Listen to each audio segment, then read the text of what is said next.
Burnout sucks, and honestly, it feels like it's everywhere. 76% of employees say that they've experienced burnout. So whether you're one of them and have decided to look for a new job, or you're getting ready to leave college for the first time and look for that first job, being able to identify whether a potential employer has a burnout culture or not will save you tons of time, money, and a lot of heartache. Plus, knowing the answers to if they're actually going to support your well-being and productivity, or if they're going to treat you more like an expendable commodity, will not only put your mind at ease when you transition to that job, but will also help you thrive in life outside of work. According to the Harvard Business School, your likelihood of getting burnt out has more to do with the company and the manager you work for than the actual job title. I've personally experienced going to a job thinking it was going to be a healthy place to work where I could learn and provide real value, only to be shocked that the company really didn't care about me. I lost 15 pounds in just 2 months from the stress of working there. So in order to help you not make the same mistake that I made, I'm going to give you red flags for burnout that you need to look for when applying for a job and the questions to ask to be able to tell if a potential employer has a workplace culture of burnout.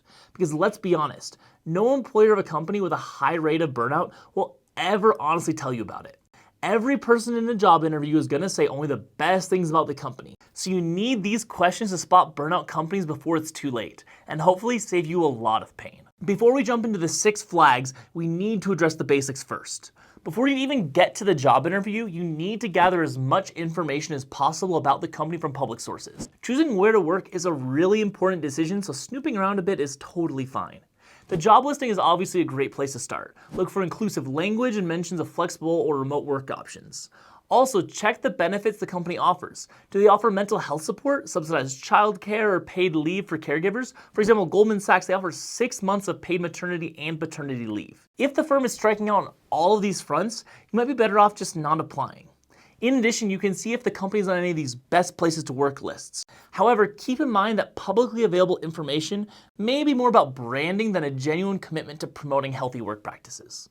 So we're going to need to arm ourselves for appropriate but targeted questions to ask in the interview process. Red flag number 1, lack of fairness. When your hard work is not valued or rewarded, or you just don't feel like you're treated equally to your colleagues, it's really easy to feel exhausted or demoralized. To figure out how a potential employer views fairness in the workplace, you should ask questions like this.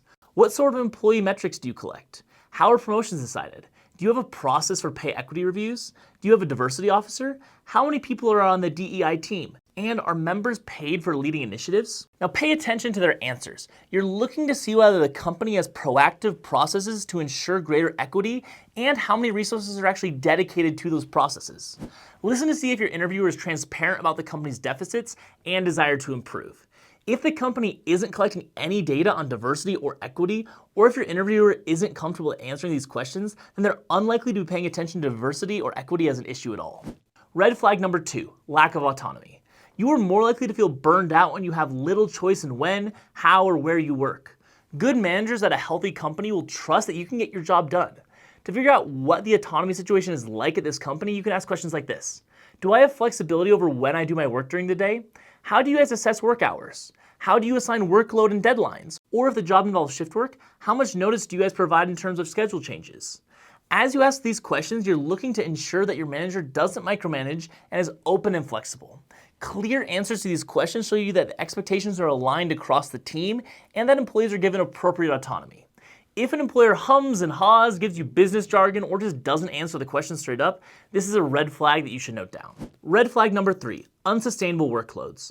According to a Gallup poll, employees are 70% less likely to experience burnout when they have enough time to do their work. Shocker, I know. But no employer is ever going to admit that they overwork their employees. So to try to figure it out, you can ask questions like, what are the standard work hours? How often do people work on the weekends? How much time will this role spend in meetings? And when are these meetings scheduled? What's the expected turnaround time on emails?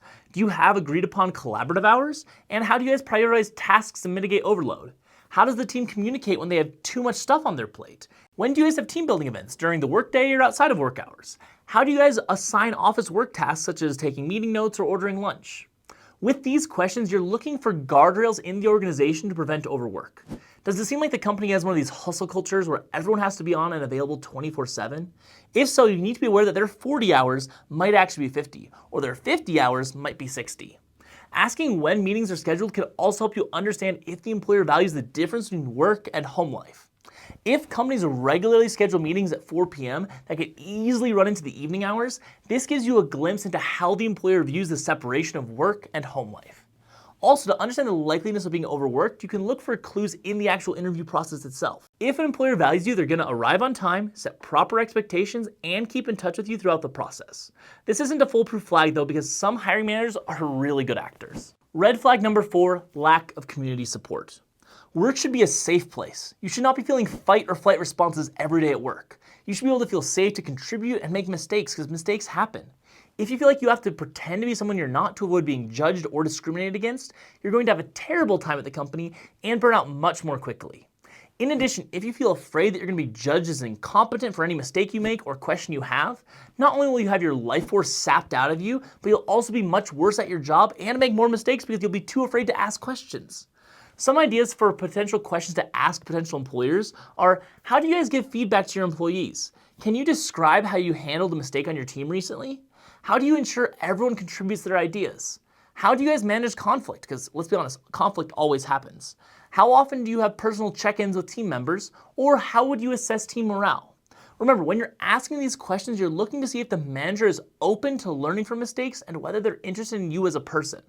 If a manager doesn't openly share how they handle mistakes of their own or their subordinates, it usually means that there isn't a framework in place for addressing questions and issues, and this could be a good clue for this red flag. Another good test for this red flag is to see if you feel seen, heard, and respected in the interview process. Do people you meet try to put you at ease? If they ask about your interests outside of work and demonstrate active listening skills, these are all really good signs. But you gotta be careful with this, because some hiring managers are really skilled at making potential employees feel one way, even if the company's culture is entirely different. I personally had an experience with this with my first job after leaving college. The people who interviewed me made me feel like it would be a collaborative work environment with lots of mentorship and a love for questions. But it was the exact opposite of that. I gave up working at Goldman Sachs because I wanted a positive environment to work at. So it really sucked when this company was far more toxic than my experience at Goldman. Red flag number 5, lack of reward. Everyone wants to feel that their efforts are valued, respected, and rewarded. Whether that be through pay increases, titles, the special desks at work, or something else, to figure out if this employer is actually interested in you and your career, ask questions like, what are the criteria and processes for promotions? Do you guys have a professional development budget? How often are people promoted in this unit? Do you guys offer leadership training or executive coaching? Or how are mentors and sponsors assigned? With these questions, you're looking for signs that the company has a clear process and objective criteria for promotion. Making sure that mentors or sponsors are with you to help you grow and not just be there when you have a performance problem is really important. If there are performance problems, management should coordinate with your mentor before making brash moves such as firing you. Red flag number 6, misaligned values. We all want to feel like our work has meaning, and many times big companies just need cogs in their systems to do their monotonous work that hasn't been able to be automated yet. Understanding what your specific role adds to the firm and whether your values align with that role is really important. Some ways to glean some insight here are by asking questions like, how is the role connected to the company's mission? How does the team's work impact the company's goals? What key indicators am I going to be measured against? Does the company encourage community service during work hours? How does the company give back to the local community? When you ask these questions, be sure that the interviewer can communicate the company's values clearly, and if they give you a boilerplate answer or just don't seem to have a concrete understanding, this could be a sign of a bigger problem.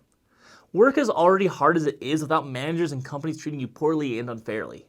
I know that I've been in the situation where I thought the company I was going to work for was one thing, and then it turned out to be something else entirely. I really hope that these questions are going to help you guys avoid making the same mistake and signing up for a job where you're going to get burnt out. If you found this information helpful, consider giving this video a like, and if you want to learn more about the world of business and finance, consider subscribing.